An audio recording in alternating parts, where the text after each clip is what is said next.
Hi friends, ಎಲ್ಲರಿಗೂ ನಮಸ್ಕಾರಗಳು. ನಾನು ನಿಮ್ಮ ಕೃಷ್ಣ ನಾಯಕ್, ಫೋಕಸ್ ಯೂಟ್ಯೂಬ್ ಚಾನಲಿಂದ. ಸ್ನೇಹಿತರೆ, ಇವತ್ತಿನ ಈ ಒಂದು ವಿಡಿಯೋನಲ್ಲಿ ಕಂಪಲ್ಸರಿ ಇಂಗ್ಲೀಷ್ ಪೇಪರಿಗೆ ಸಂಬಂಧಪಟ್ಟಂತೆ ಇಡಿಯಮ್ಸ್ ಆ್ಯಂಡ್ ಪ್ರೇಸಸ್ ನ ಮುಂದುವರಿದ ಭಾಗ. ಅಂದರೆ ಇಡಿಯಮ್ಸ್ ಆ್ಯಂಡ್ ಪ್ರೇಸಸ್ ತುಂಬ ಇದ್ದಾವೆ. ಅದರಿಂದ ನಾನು ಕಳೆದ ಒಂದು ತರಗತಿಯಲ್ಲಿ 50 ಇಡಿಯಮ್ಸ್ ಆ್ಯಂಡ್ ಪ್ರೇಸಸ್ ಬಗ್ಗೆ ಮಾಡಿದೆ. ಇವತ್ತಿನ ಈ ಒಂದು ವಿಡಿಯೋನಲ್ಲಿ ಇನ್ನು ಮುಂದುವರಿದ ಒಂದು ಭಾಗವಾಗಿ ನಾನು ಈ ಒಂದು ವಿಡಿಯೋನಲ್ಲಿ ಚರ್ಚೆ ಮಾಡಲಿದ್ದೇನೆ. ಅದರಲ್ಲಿ ಮುಖ್ಯವಾಗಿ ಬರುವಂಥದ್ದು ಒಂದನೆಯದಾಗಿ ನಾನು ನೋಡೋದಾದರೆ ಎಕ್ಸಾಂಪಲ್ಲು, ಕಳೆದ ಒಂದು ವಿಡಿಯೋನಲ್ಲಿ ನಾನು 1 ರಿಂದ 50 ಮಾಡಿದೆ. ಈ ಒಂದು ವಿಡಿಯೋನಲ್ಲಿ 51ರಿಂದ ಇಲ್ಲಿ 100 ತನಕ ಒಟ್ಟು 50 ಇಡಿಯಮ್ಸ್ ಆ್ಯಂಡ್ ಪ್ಲೇಸಸ್ ಬಗ್ಗೆ ನಾನು ನಿಮ್ಮೊಂದಿಗೆ ಚರ್ಚೆ ಮಾಡಲಿದ್ದೇನೆ. ಇದರಲ್ಲಿ 51ನೇದು ಇನ್ ಕೋಲ್ಡ್ ಬ್ಲಡ್. ಇನ್ ಕೋಲ್ಡ್ ಬ್ಲಡ್ ಅಂದರೆ ಅದಕ್ಕೆ ಅರ್ಥ ಏನು ಅಂದರೆ deliberately and without emotion.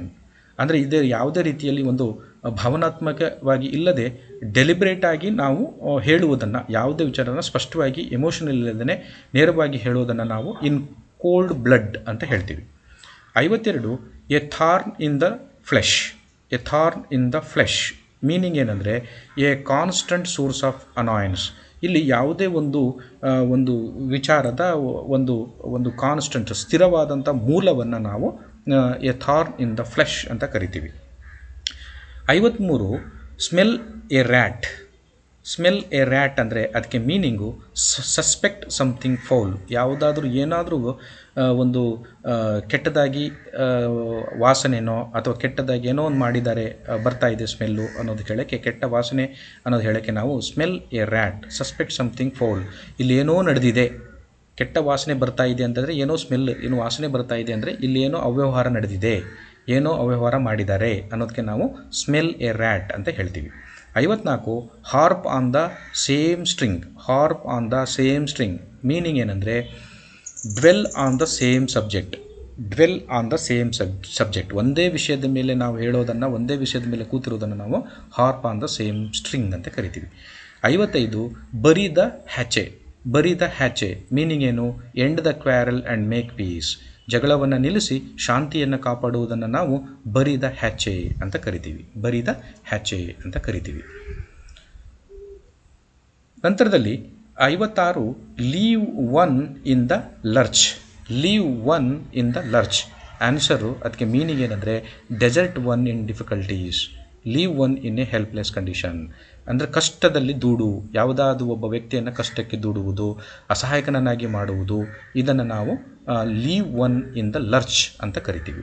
57 57th ಯಾವುದು ಅಂದರೆ like a fish out of water. Like a fish out of water ಅದಕ್ಕೆ ಮೀನಿಂಗ್ ಏನಂದರೆ ಇನ್ ಎ ಸ್ಟ್ರೇಂಜ್ ಸಿಚುವೇಶನ್. ಒಂದು ಅಪರಿಚಿತವಾದ ಗೊತ್ತಿಲ್ಲದೆ ಇರುವಂಥ ಒಂದು ಸಿಚುವೇಶನ್ ಏನು ಇರುತ್ತೋ ಅದನ್ನು ನಾವು like a fish out of water ಅಂದರೆ ಮೀನನ್ನು ನೀರಿನಿಂದ ಹೊರಗೆ ತಾಕೋದು ಅಂತ ಹೇಳ್ತೀವಲ್ಲ, ಮೀನನ್ನು ನೀರಿನಿಂದ ಹೊರಗಡೆ ಹಾಕಿಬಿಟ್ರೆ ಅದು ಬದುಕೋದಿಲ್ಲ, ಅದರ ವಾತಾವರಣನೇ ಅದಕ್ಕೆ ಆಗೋದಿಲ್ಲ ಅಂತ ಹೇಳೋಕ್ಕೆ ನಾವು like a fish out of water ಅಂತ ಹೇಳ್ತೀವಿ. 58 at one's beck and call. ಅದಕ್ಕೆ ಮೀನಿಂಗ್ ಏನಂದರೆ ಅಂಡರ್ ಹಿಸ್ ಕಂಟ್ರೋಲ್, ಅವನ ನಿಯಂತ್ರಣದಲ್ಲಿರುವುದನ್ನು at one's beck and call ಅಂತ ಕರಿತೀವಿ. 59 to make both ends meet. To make both ends meet ಅದಕ್ಕೆ meaning to live within one's income. ಒಬ್ಬ ವ್ಯಕ್ತಿ ತನಗೆ ಎಷ್ಟು ಆದಾಯ ಬರುತ್ತೋ ಅಷ್ಟು ಆದಾಯದ ಒಳಗೆ ಮಿತಿ ಒಳಗಡೆ ಅವನು ಬದುಕುವುದನ್ನು ನಾವೇನು ಹೇಳ್ತೀವಿ? To make both ends meet. 60 in hot water meaning ಏನಂದರೆ ಇನ್ ಟ್ರಬಲ್. ತೊಂದರೆಯಲ್ಲಿರುವುದನ್ನು ನಾವು ಇಂಗ್ಲೀಷ್ನಲ್ಲಿ ಒಂದು ಇಡಿಯಮ್ ಬಳಸ್ತೀವಿ ನಾವು, ಇನ್ ಹಾಟ್ ವಾಟರ್, ಬಿಸಿ ನೀರಿನಲ್ಲಿ ಅಂತ ಅರ್ಥ ಏನು ಅಂದರೆ ಕಷ್ಟದಲ್ಲಿ ಇರುವವನು ಅಂತ. ಆಮೇಲೆ 61 nip in the bud. Nip in the bud meaning destroy in the early stage ಅಂದರೆ ಬಹಳ ಚಿಕ್ಕವರಿರುವಾಗಲೇ, ಬಹಳ ಪ್ರಾರಂಭದಲ್ಲೇ ನಾಶ ಮಾಡುವುದನ್ನು ನಾವು ನಿಪ್ ಇನ್ ದ ಬಡ್ ಅಂದರೆ ಈ ಹೂ ಮೊಗ್ಗಿರುವಾಗಲೇ ಚಿವುಟೋದು ಅಂತ ಹೇಳ್ತೀವಲ್ಲ, ಮೊಗ್ಗಿರುವಾಗಲೇ ಚಿವುಟೋದು ಅಂದರೆ ಬೆಳೆಯುವ ಹಂತದಲ್ಲೇ ನಾಶ ಮಾಡೋದು ಅಂತ. 62 stick to one's guns. Stick to one's guns meaning remain faithful to the cause. Remain faithful to the cause ಕಾರಣದ ಬಗ್ಗೆ, ಯಾವುದರ ವಿಚಾರದ ಬಗ್ಗೆ ನಂಬಿಕೆಯಿಂದ ಇರುವುದನ್ನು ನಾವು ಸ್ಟಿಕ್ ಟು ಒನ್ಸ್ ಗನ್ಸ್ ಅಂತ ಹೇಳ್ತೀವಿ. 63 to eat humble pie. To eat humble pie ಅಂದರೆ ಆನ್ಸರು, ಅದರ meaning to apologise humbly and to yield under humiliating circumstances. To apologise humbly ಅಂದರೆ ನಾವು ಇದಕ್ಕೆ ಏನು ಕ್ಷಮೆಯನ್ನು ಕೇಳುವುದು, ಮತ್ತು to yield under humiliating circumstances. ಅಪಾಲಜಿಯನ್ನು ಕೇಳುವಂಥದ್ದನ್ನು ನಾವು ಯಾವುದೇ ಕಾರ್ಯ ತಪ್ಪು ಮಾಡಿದಾಗ ಅಪಾಲಜಿಯನ್ನು ಕೇಳೋ ಪರಿಸ್ಥಿತಿ ಬರ್ತದಲ್ಲ, ಅದಕ್ಕೆ ಟು ಈಟ್ ಹಂಬಲ್ ಪೈ ಅಂತ ಹೇಳ್ತೀವಿ. 64 in high spirits. In high spirits ಅಂದರೆ ಮೀನಿಂಗ್ ವೆರಿ ಹ್ಯಾಪಿ, ಭಾಳ ಸಂತೋಷದಿಂದ ಇರುವುದನ್ನು ನಾವು ಇಂಗ್ಲೀಷ್ನಲ್ಲಿ ಇಡಿಯಮ್ನ ಏನು ಹೇಳ್ತೀವಿ ಫ್ರೇಸಸ್ನಲ್ಲಿ ಇನ್ ಹೈ ಸ್ಪಿರಿಟ್ಸ್ ಅಂತ ಕರಿತೀವಿ. 65 put the cart before the horse. Put the cart before the horse ಅಂದರೆ ಮೀನಿಂಗ್ ಏನಂದರೆ put or do things in the wrong order. ಯಾವುದೇ ವಸ್ತುವನ್ನು ಅಥವಾ ಯಾವುದೇ ಕೆಲಸವನ್ನು ಮಾಡುವಾಗ ತಪ್ಪಾಗಿ ಮಾಡುವುದು ಅಥವಾ ಇಡುವುದನ್ನು ನಾವು put the cart before the horse. ಆಮೇಲೆ 66 to call names. To call ನೇಮ್ಸ್ಗೆ ಉತ್ತರ ಅಂದರೆ ಟು ಅಬ್ಯೂಸ್. ಬೈಯೋದನ್ನು ಎಲ್ಲರ ಹೆಸರು ಕರೆದು ಬೈಯೋದು ಅಂತ ಹೇಳ್ತೀವಲ್ಲ, ಹಾಗೆ ಟು ಬೈಯೋದನ್ನು, ಏನಾದ್ರು ಕೆಟ್ಟದಾಗಿ ಮಾತಾಡೋದನ್ನು ನಾವು ಬೈಯೋದನ್ನು ಟು ಅಬ್ಯೂಸಿಂಗ್ ಅಂತ ಹೇಳ್ತೀವಲ್ಲ, ಅದಕ್ಕೆ ನಾವು ಟು ಆಲ್ ನೇಮ್ಸ್ ಅಂತ ಹೇಳ್ತೀವಿ. 67 on tenterhooks. On tenterhooks meaning in a state of suspense and anxiety. In a state of suspense and anxiety ಅಂದರೆ ತುಂಬ ಯಾವುದೋ ಒಂದು ಆಶ್ಚರ್ಯಕರವಾಗಿ ಕುತೂಹಲವಾಗಿರುವುದು ಮತ್ತು ಕೋಪದಿಂದ ಕೂಡಿರುವಂಥ ಪರಿಸ್ಥಿತಿಯನ್ನು ಆನ್ ಟೆಂಟರ್ ಹುಕ್ಸ್ ಅಂತ ಹೇಳ್ತೀವಿ. 68 wash one's dirty linen. Wash one's dirty linen meaning ಏನಂತಂದರೆ discuss unpleasant in public private matters before strangers. ಯಾವುದಾದ್ರು ಒಬ್ಬ ಅಪರಿಚಿತ ಬಂದಾಗಂಥ ವ್ಯಕ್ತಿಗಳಲ್ಲಿ ಪಬ್ಲಿಕ್ ಪ್ರೈವೇಟು ಖಾಸಗಿ ಅಥವಾ ಸಾರ್ವಜನಿಕ ಸ್ಥಳಗಳಲ್ಲಿ ಏನು ಯಾವುದಾದ್ರೂ ಒಂದು ಕೆಟ್ಟದಾಗಿ ಏನು ಚರ್ಚೆ ಮಾಡುವುದನ್ನು ನಿಲ್ಲಿಸೋದು. ಡಿಸ್ಕಸ್ ಅನ್ಪ್ಲೀಸೆಂಟ್, ಯಾವುದಾದ್ರೂ ಒಂದು ಗೊತ್ತಿಲ್ಲದೆ ಇರೋರ ಮುಂದ್ಗಡೆ ನಾವು ಏನೇನೋ ಮಾತಾಡೋದನ್ನು ನಾವೇನು ಹೇಳ್ತೀವಿ, discuss unpleasant in public private matters before strangers. ಗೊತ್ತಿಲ್ಲದೆ ವ್ಯಕ್ತಿಯರ ಜೊತೆಗೆ ನಾವು ಖಾಸಗಿ ಆಗಿರ್ಬೋದು, ಸಾರ್ವಜನಿಕವಾಗಿ ಇರುವಂಥ ಮಾತುಕತೆಗಳನ್ನು ನಾವು ಕೆಟ್ಟದಾಗಿ ಏನೇನೋ ಮಾತಾಡೋದನ್ನು ನಾವು ವಾಶ್ ಒನ್ಸ್ ಡರ್ಟಿ ಲಿನೆನ್ ಅಂತ ಹೇಳ್ತೀವಿ. 69 to bell the cat. To bell the cat ಅಂದರೆ ಅದಕ್ಕೆ meaning to face the risk. ಅಂದರೆ ರಿಸ್ಕನ್ನು ತೆಗೆದುಕೊಳ್ಳೋದು, ರಿಸ್ಕನ್ನು ಫೇಸ್ ಮಾಡೋದು, ಯಾವುದೇ ಸಮಸ್ಯೆಗಳನ್ನು ನಾವು ಫೇಸ್ ಮಾಡೋದು ಅಂತ. ಅದಕ್ಕೆ ನಾವು ಟು ಬೆಲ್ ದ ಕ್ಯಾಟ್ ಅಂತಂದರೆ ಬೆಕ್ಕಿಗೆ ಗಂಟೆ ಕಟ್ಟುವರು ಯಾರು, ಬೆಕ್ಕಿಗೆ ಗಂಟೆ ಕಟ್ಟುವವರು ಯಾರು ಅಂತ ಹೇಳ್ತೀವಲ್ಲ, ಅಂದರೆ ರಿಸ್ಕನ್ನು ಫೇಸ್ ಮಾಡೋದು. 70 a hard nut to crack. A hard nut to crack meaning ಏನಂದರೆ ಡಿಫಿಕಲ್ಟ್ ಪ್ರಾಬ್ಲಮ್, ತುಂಬ ಕಷ್ಟಕರವಾದಂಥ ಸಮಸ್ಯೆಯನ್ನು ನಾವು a hard nut to crack ಅಂತ ಹೇಳ್ತೀವಿ. 71 let the cat out of the bag. Let the cat out of the bag ಅಂದರೆ ಅದರ meaning reveal A secret, ಅಂದರೆ ರಹಸ್ಯವನ್ನು ಬಯಲಿಗೆ ಎಳೆಯುವುದು. ಅದನ್ನು let the cat out of the bag ಅಂತ ಹೇಳ್ತೀವಿ. 72 a big gun.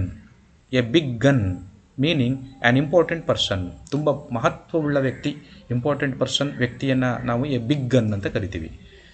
73 kill 2 birds with 1 stone. ಒಂದೇ ಕಲ್ಲಿನಿಂದ 2 ಹಕ್ಕಿಯನ್ನು ಹೊಡೆಯುವುದು ಅಂತ ಹೇಳ್ತೀವಲ್ಲ, ಕಿಲ್ 2 ಬರ್ಡ್ಸ್ ವಿತ್ 1 ಸ್ಟೋನ್. ಅದಕ್ಕೆ ಮೀನಿಂಗ್ ಏನು, to achieve 2 results with 1 effort. ಒಂದೇ ಒಂದು ಪ್ರಯತ್ನದಲ್ಲಿ 2 ಒಂದು ಫಲಿತಾಂಶವನ್ನು ಯಶಸ್ಸನ್ನು ಗಳಿಸೋದು ಅಂತ. ಒಂದೇ ಪ್ರಯತ್ನದಿಂದ 2 ಯಶಸ್ಸನ್ನು ಗಳಿಸೋದು ಅಂತ.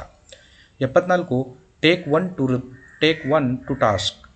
ಅದಕ್ಕೆ ಮೀನಿಂಗ್ ರಿಬ್ಯೂಕ್, ಅಂದರೆ ಟೇಕ್ ಒನ್ ಟು ಟಾಸ್ಕ್ ಅಂದರೆ ಒಬ್ಬನ ಕಷ್ಟಕ್ಕೆ ದೂಡುವುದು ಅಂತ ಹೇಳ್ತೀವಲ್ಲ ಅದಕ್ಕೆ. 75 ಗೇನ್ ಗ್ರೌಂಡ್. ಗೇನ್ ಗ್ರೌಂಡ್ ಅದಕ್ಕೆ ಮೀನಿಂಗ್ ಏನು, ಬಿಕಮ್ ಪಾಪ್ಯುಲರ್, ಜನಪ್ರಿಯವಾಗುವುದು, ಜನಪ್ರಿಯವಾಗಿ ಬೆಳೆಯುವುದನ್ನು ನಾವು ಗೇನ್ ಗ್ರೌಂಡ್ ಅಂತ ಕರಿತೀವಿ. ಆಮೇಲೆ 76 to blow one's own. To blow one's own meaning to praise one's own trumpet achievement. ತನ್ನ ಸಾಧನೆಯನ್ನು ತಾನು ಹೊಗಳ್ಕೊಳ್ಳೋದು, ಅಂದರೆ ತನ್ನ ಸಾಧನೆಯನ್ನು ತಾನು ಮಾಡಿರೋ ಸಾಧನೆಯನ್ನು ಹೊಗಳ್ಕೊಳ್ಳೋದನ್ನು ನಾವು ಟು ಬ್ಲೋ ಒನ್ಸ್ ಓನ್ ಅಂತ ಹೇಳ್ತೀವಿ. 77 a bosom friend. A bosom friend means a very close friend, ತುಂಬ ಆಪ್ತ ಸ್ನೇಹಿತನನ್ನು ನಾವು ಎ ಬಾಸಮ್ ಫ್ರೆಂಡ್ ಅಂತ ಕರಿತೀವಿ. 78 a brown study. A brown study means dreaming, ಕನಸು ಕಾಣುವುದನ್ನು ಎ ಬ್ರೌನ್ ಸ್ಟಡಿ ಅಂತ ಕರಿತೀವಿ. 79 turn a deaf ear. Turn a deaf ear ಆದರೆ meaning disregard, ignore what one says. ಯಾರು ಒಬ್ಬರು ಏನೇನು ಹೇಳ್ತಾ ಇದ್ದರೆ ಅದನ್ನು ನಿರ್ಲಕ್ಷ್ಯ ಮಾಡುವುದನ್ನು ನಾವೇನು ಹೇಳ್ತೀವಿ, ಟರ್ನ್ ಎ ಡೆಫ್ ಇಯರ್ ಅಂದರೆ ಕಿವಿ ಕೂಡಾಗುವುದು, ಕೇಳಿಸ್ಕೊಳ್ಳದೆ ಇರೋದು ಅನ್ನೋದು ಬರುತ್ತೆ. 80 a close shave. A close shave ಅಂದರೆ ಅದರ meaning narrow escape. Narrow escape ಅಂದರೆ ಕೂದಲೆಳೆ ಅಂತರದಿಂದ ತಪ್ಪಿಸ್ಕೊಳ್ಳೋದು ಅನ್ನೋ ಅರ್ಥವನ್ನು ಎ ಕ್ಲೋಸ್ ಶೇವ್ ಅಂತ ಹೇಳ್ತೀವಿ. ಆಮೇಲೆ 81 turn over a new leaf. Turn over a new leaf, ಅದಕ್ಕೆ meaning change for the better, ಉತ್ತಮಕ್ಕಾಗಿ ಒಳ್ಳೆಯದಕ್ಕಾಗಿ ಚೇಂಜ್ ಆಗುವುದನ್ನು ನಾವು, ಉತ್ತಮ ಕಾರ್ಯಕ್ಕಾಗಿ ಬದಲಾವಣೆ ಆಗುವುದನ್ನು turn over a new leaf ಅಂತ ಹೇಳ್ತೀವಿ. 82 make up one's mind. Make up one's mind means decide, ನಿರ್ಧರಿಸು, ನಿರ್ಧಾರ ಮಾಡು ಅನ್ನೋದಕ್ಕೆ ನಾವು ಮೇಕಪ್ ಒನ್ಸ್ ಮೈಂಡ್ ಅಂತ ಕರಿತೀವಿ. 83 in the long run. In the long run ಅದಕ್ಕೆ meaning eventually, ultimately. In the long run ಅಂದರೆ ಅಂತಿಮವಾಗಿ, ಅಂತಿಮವಾಗಿ ಅಂತ ಹೇಳೋಕ್ಕೆ in the long run. 84 bring to light. Bring to light ಅಂತಂದರೆ ಡಿಸ್ಕ್ಲೋಸ್, ಅದನ್ನು ಬಹಿರಂಗಪಡಿಸುವುದು, ಬೆಳಕಿಗೆ ತರುವುದು ಅಂತ ಹೇಳ್ತೀವಲ್ಲ, ಯಾವುದೇ ವಿಚಾರಗಳನ್ನು ಬೆಳಕಿಗೆ ತರುವುದು, ಅದನ್ನು ಬ್ರಿಂಗ್ ಟು ಲೈಟ್ ಅಂತ ಹೇಳ್ತೇವೆ. ಬೆಳಕಿಗೆ ತರುವುದು ಅಂದರೆ ಬಹಿರಂಗಪಡಿಸುವುದು, ಡಿಸ್ಕ್ಲೋಸ್ ಮಾಡೋದು ಅಂತ. 85 pay off old scores. Pay off old scores ಅದರ meaning take revenge. Take revenge, revenge ತೆಗೆದುಕೊಳ್ಳೋದು ಅಂದರೆ ಅವನ ಮೇಲೆ ರಿವೆಂಜ್ ತೆಗೆದುಕೊಳ್ಳುವುದನ್ನು ನಾವು ಏನಂತ ಕರಿತೀವಿ? ಪೇ ಆಫ್ ಓಲ್ಡ್ ಸ್ಕೋರ್ಸ್ ಅಂತ ಕರಿತೀವಿ. ಮುಯ್ಯಿ, ಅವನ ಮೇಲೆ ಮುಯ್ಯಿ ತೀರಿಸ್ಕೊಳ್ಳೋದನ್ನು, ಅವನ ಮೇಲೆ ನಮ್ಮ ದ್ವೇಷ ತೀರಿಸ್ಕೊಳ್ಳೋದನ್ನು ನಾವು ಏನಂತ ಹೇಳ್ತೀವಿ? ಪೇ ಆಫ್ ಓಲ್ಡ್ ಸ್ಕೋರ್ಸ್ ಅಂತ ಕರಿತೀವಿ. 86 hard and fast rules. Hard and fast rules meaning strict rules. ತುಂಬ ಸ್ಟ್ರಿಕ್ಟ್ ಆಗಿರೋದನ್ನು, ಕಠಿಣವಾದಂಥ ನಿಯಮಗಳನ್ನು ಹೇಳುವಾಗ ನಾವು ಹಾರ್ಡ್ ಆ್ಯಂಡ್ ಫಾಸ್ಟ್ ರೂಲ್ಸ್ ಅಂತ ಕರಿತೀವಿ.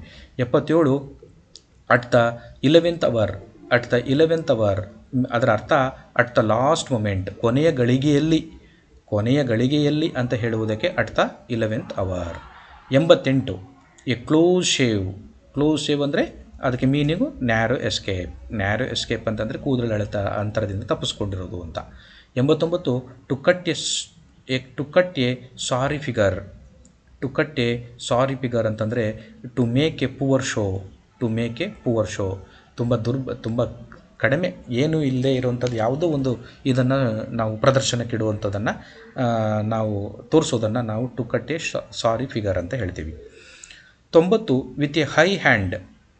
ವಿತ್ ಎ ಹೈ ಹ್ಯಾಂಡ್ ಅಂದರೆ ಅಪ್ರೆಸಿವ್ಲಿ, ಅಂದರೆ ಹೈ ಹ್ಯಾಂಡ್ ಅಂತಂದರೆ ತುಂಬ ಅದುಮಿ ಇನ್ನೊಬ್ಬರನ್ನ ನಾವು ಅಪ್ರೆಸ್ ಮಾಡೋದು ಅಂದರೆ ತುಳಿದು ಹಾಕೋದು ಅಂತ. ವಿತ್ ಎ ಹೈ ಹ್ಯಾಂಡ್ ಅಂತಂದರೆ ಕಠಿಣವಾದಂಥ ಒಂದು ಕ್ರಮಗಳನ್ನು ತೆಗೆದುಕೊಂಡು ಇನ್ನೊಬ್ಬರನ್ನು ನಿಗ್ರಹಿಸುವುದು ಅಂತ ಹೇಳ್ತೀವಲ್ಲ, ಅದಕ್ಕೆ ವಿತ್ ಎ ಹೈ ಹ್ಯಾಂಡ್ ಅಂತ ಕರಿತೀವಿ. ಆಮೇಲೆ 91 burn one's fingers. Burn one's fingers ಅಂದರೆ meaning get into trouble by interfering others affairs. ಇನ್ನೊಬ್ಬರ ವಿಚಾರದಲ್ಲಿ ನಾವು ತಲೆ ಹಾಕಿ ಇನ್ನೊಬ್ಬರಿಗೆ ತೊಂದರೆ ಕೊಡುವುದನ್ನು ನಾವು ಬರ್ನ್ ಒನ್ಸ್ ಫಿಂಗರ್ಸ್ ಅಂತ ಕರಿತೀವಿ. 92 laugh one's head off. Laugh one's head off ಅಂದರೆ ಅದಕ್ಕೆ ಉತ್ತರ ಲಾಫ್ ಹಾರ್ಟ್ಲಿ. ಲಾಫ್ ಹಾರ್ಟ್ಲಿ ಅಂತಂದರೆ ಬಹಳ ಸಂತೋಷವಾಗಿ, ಅಂದರೆ ಹೃದಯದಿಂದ ಬರುವ ರೀತಿಯಲ್ಲಿ ನಗುವಂಥದ್ದು, ನಾವು ಅದನ್ನು ಲಾಫ್ ಒನ್ಸ್ ಹೆಡ್ ಆಫ್ ಅಂತ ಹೇಳ್ತೀವಿ. 93 ಕ್ರೀವ್ ದ ಕಡ್. ಕ್ರೀವ್ the cud meaning ponder over something. ಯಾವುದಾದ್ರು ವಿಚಾರದ ಬಗ್ಗೆ ತುಂಬ ಇಷ್ಟಪಡೋದನ್ನು, ಯಾವುದಾದ್ರು ಒಂದು ವಿಷಯ ಅಥವಾ ವಿಚಾರ ಇದಕ್ಕೆ ಇಷ್ಟಪಡೋದನ್ನು ನಾವು ಚ್ಯೂ ದ ಕಡ್ ಅಂತ ಹೇಳ್ತೀವಿ. 94 play second fiddle. Play second fiddle ಅಂದರೆ meaning take an unimportant part. ಯಾವುದು ಇಂಪಾರ್ಟೆಂಟ್ ಇಲ್ಲದಿರೋಂಥದ್ದು, ಮಹತ್ವವಿಲ್ಲದೆ ಇರುವಂಥದ್ದನ್ನು ತೆಗೆದುಕೊಳ್ಳೋದನ್ನು ನಾವು ಪ್ಲೇ ಸೆಕೆಂಡ್ ಫಿಡ್ಲ್ ಅಂತ ಹೇಳ್ತೀವಿ. 95 ಎಬೋವ್ ಬೋರ್ಡ್. ಎಬೋವ್ ಬೋರ್ಡ್ ಅಂದರೆ honest and open. Honest and open, ಪ್ರಾಮಾಣಿಕವಾಗಿ ಮತ್ತು ಮುಕ್ತವಾಗಿರುವುದನ್ನು ನಾವು ಎಬೋವ್ ಬೋರ್ಡ್ ಅಂತ ಕರಿತೀವಿ. ಆಮೇಲೆ 96 through thick and thin. Through thick and thin meaning ಏನಂದರೆ ಅಂಡರ್ ಆಲ್ ಕಂಡೀಷನ್ಸ್. ಯಾವುದೇ ರೀತಿಯ ಸಂದರ್ಭ, ಯಾವುದೇ ರೀತಿಯ ಪರಿಸ್ಥಿತಿಯಲ್ಲಿ ಇರುವುದನ್ನು ನಾವು ಏನಂತ ಕರಿತೀವಿ? ಥ್ರೂ ಥಿಕ್ ಆ್ಯಂಡ್ ಥಿನ್ ಅಂತ ಕರಿತೀವಿ. 97 put a spoke in one's wheel. Put a spoke in one's wheel ಅದಕ್ಕೆ meaning to upset one's plan. ಇನ್ನೊಬ್ಬರು ಯಾರು ಒಬ್ಬರು ಮಾಡಿರುವಂಥ ಯೋಜನೆಯಿಂದ ತನಗೆ ಅಪ್ಸೆಟ್ ಆಗುವುದನ್ನು put a spoke in one's wheel ಅಂತ ಕರಿತೀವಿ. 98 at 6s and 7s. At 6s and 7s ಅದರ ಅರ್ಥ ಇನ್ ಎ ಡಿಸ್ಆರ್ಗನೈಸ್ಡ್ ಮ್ಯಾನರ್ ಚಾವೋಟಿಕ್. ಅಂದರೆ ಅವ್ಯವಸ್ಥಿತವಾಗಿ ಇರುವಂಥದ್ದನ್ನು, ಅವ್ಯವಸ್ಥಿತವಾಗಿ ಜೋಡಣೆ ಮಾಡಿರುವುದನ್ನು ನಾವು ಅಟ್ 6s and 7s ಅಂತ ಹೇಳ್ತೀವಿ. 99 ಅಟ್ ಹೋಮ್. ಮನೆಯಲ್ಲಿ, ಗೃಹದಲ್ಲಿ ಅಂತ ಹೇಳ್ತೀವಲ್ಲ, ಅಟ್ ಹೋಮ್ ಅದಕ್ಕೆ ಮೀನಿಂಗು ಕಂಫರ್ಟೇಬಲ್. ಅಟ್ ಹೋಮ್ ಅಂತಂದರೆ ನಾವು ಮನೆಯಲ್ಲಿದ್ದ ರೀತಿಯಲ್ಲಿ ಭಾಳ ಕಂಫರ್ಟೇಬಲ್ ಆಗಿರುವಂಥದ್ದು ಅಂತ ಹೇಳೋದಕ್ಕೆ ನಾವು ಅಟ್ ಹೋಮ್ ಅಂತ ಕರಿತೀವಿ. 100 alpha and omega. Alpha and omega ಅಂತ ಇಂಗ್ಲೀಷ್ನಲ್ಲಿ ಏನು ಇಡಿಯಮ್ಸ್ ಆ್ಯಂಡ್ ಫ್ರೇಸಸ್ ಇದೆಯೋ ಅದರ ಅರ್ಥ ಏನು ಅಂದರೆ the beginning and the end, ಅಂದರೆ ಪ್ರಾರಂಭ ಮತ್ತು ಅಂತ್ಯ. ಪ್ರಾರಂಭ ಮತ್ತು ಅಂತ್ಯಕ್ಕೆ ಇಂಗ್ಲೀಷ್ನ ಇಡಿಯಮ್ಸ್ ಆ್ಯಂಡ್ ಫ್ರೇಸಸ್ನಲ್ಲಿ ನಾವು ಆಲ್ಫಾ ಆ್ಯಂಡ್ ಒಮೆಗಾ ಅಂತ ನಾವು ಕರಿತೇವೆ. ಸ್ನೇಹಿತರೆ, ಇಲ್ಲಿಯವರೆಗೆ ನಾನು ಇಡಿಯಮ್ಸ್ ಆ್ಯಂಡ್ ಫ್ರೇಸಸ್ ಬಗ್ಗೆ ಸಂಬಂಧಪಟ್ಟಂತೆ ಈ ವಿಡಿಯೋನಲ್ಲಿ 51ರಿಂದ 100 ಏನು ಇಡಿಯಮ್ಸ್ ಆ್ಯಂಡ್ ಫ್ರೇಸಸ್ ಬರ್ತದೋ ಅದಕ್ಕೆ ಸಂಬಂಧಪಟ್ಟಂತೆ ನಾನು ನಿಮ್ಮೊಂದಿಗೆ ಇಲ್ಲಿ ಚರ್ಚಿಸ್ತೇನೆ. ಮುಂದಿನ ವಿಡಿಯೋನಲ್ಲಿ ಮತ್ತೊಂದು ವಿಚಾರದೊಂದಿಗೆ ನಿಮ್ಮೊಂದಿಗೆ ಬರಲಿದ್ದೇನೆ. ಎಲ್ಲರಿಗೂ ಧನ್ಯವಾದಗಳು. ನಮಸ್ಕಾರ.